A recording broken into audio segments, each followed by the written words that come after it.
সুপ্রিয় দর্শক, আসসালামু আলাইকুম।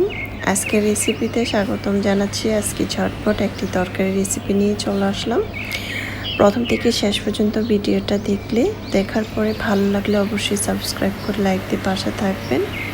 এই তো প্রথমে আগে মাছগুলো ভালোভাবে ধুয়ে পরিষ্কার করে হলুদ, লবণ, মরিচ মেখে নিয়েছি। এটা ছিল শিং মাছ। শিং মাছটা ভালোভাবে গরম পানি দিয়ে ধুয়ে আমি একটু তেল দিয়ে ভেজে নিচ্ছি। এরকম খুব সুন্দরভাবে ভেজে নিয়েছি। মাছটা খুব সুন্দর করে ভেজে নিয়েছি, আর শক্ত করে ভাজা যাবে না, কারণ মাছটা যেহেতু তরকারি রান্না করব, তাই মাছটা আমি হালকা করে ভেজে নিয়েছি। আর মশলা বেশি মাখা হলে মাছ ভাজাটা কিন্তু খুব সুন্দর হয়। এখন মাছটাকে উঠিয়ে নিলাম। এখন এই তেলটার মধ্যেই আমি এখানে দিয়ে দিব পেঁয়াজ কুচি। আমি এখানে 3 টেবিল চামচের মতো তেল দিয়েছিলাম। এখানে আরও 1 টেবিল চামচের মতো তেল আমি এখানে দিব। পেঁয়াজটা খুব সুন্দরভাবে নরম হয়ে আসলে এখানে দিয়ে দিব একটু পরিমাণ রসুন বাটা। রসুন বাটাটা দিয়ে একটু নেড়ে চেড়ে আমি আগে থেকে এখানে হলুদ, মরিচ, লবণ একসাথে আমি একটু পানি দিয়ে ভিজিয়ে রেখেছিলাম। 1/2 টেবিল চামচ করে হলুদ, মরিচ, লবণ, জিরা, ধনিয়া 1/2 টেবিল চামচ করে দিয়েছি। আর লাল মরিচের গুঁড়া আমি এখানে 1 টেবিল চামচ দিচ্ছি। দিয়ে খুব সুন্দর করে মশলাটাকে কষিয়ে নেব। এখানে দিয়ে দিলাম কাঁচামরিচ, আস্ত কাঁচামরিচ দিয়ে সুন্দরভাবে মশলাটাকে এখন আমি 2 থেকে 3 মিনিটের মতো কষিয়ে নিলাম।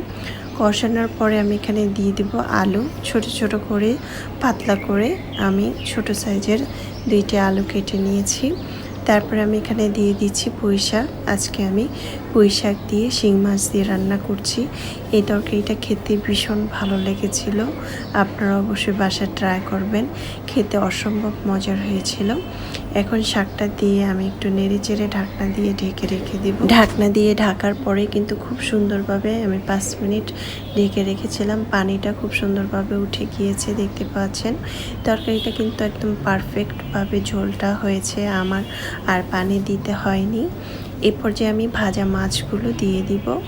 হলুদ, লবণ মানে মশলা কম দিয়ে এই ধরনের তরকারিগুলো খেতে কিন্তু অনেক ভালো লাগে। এই তো ভাজা মাছগুলো দিয়ে দিচ্ছি।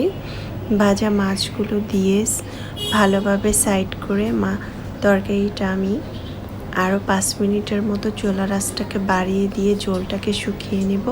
আপনারা যদি চান ঝোল রাখতে, তাহলে আর 3 থেকে 4 মিনিটের মতো রাখতে পারেন। আমি 5 মিনিটের মতো রেখে দিয়ে আমি একদম ঝোলটাকে শুকিয়ে নিব। এটা খেতে অনেক মজার হয়েছিল। এই নর্মাল তরকারিগুলো দিয়ে ভাত খেতে কিন্তু পেটটা ভরে ভাত খেয়ে কিন্তু মনটা শান্তি লাগে। খুবই ভীষণ ভালো লেগেছিল। আশা করছি রেসিপিটি ভালো লেগেছে। ভালো লাগলে অবশ্যই সাবস্ক্রাইব করে লাইক দিয়ে পাশে থাকবেন। দর্শক, বেশি বেশি ভালো থাকবেন, খাবার কখনো অপচয় করবেন না। আমরা চাইলে এক এক দিন এক এক রকম করে খেতে পারি। যারা নতুন রাঁধুনি তাদের তো অবশ্যই কাজে আসবে। আল্লাহ হাফেজ, এনজয়।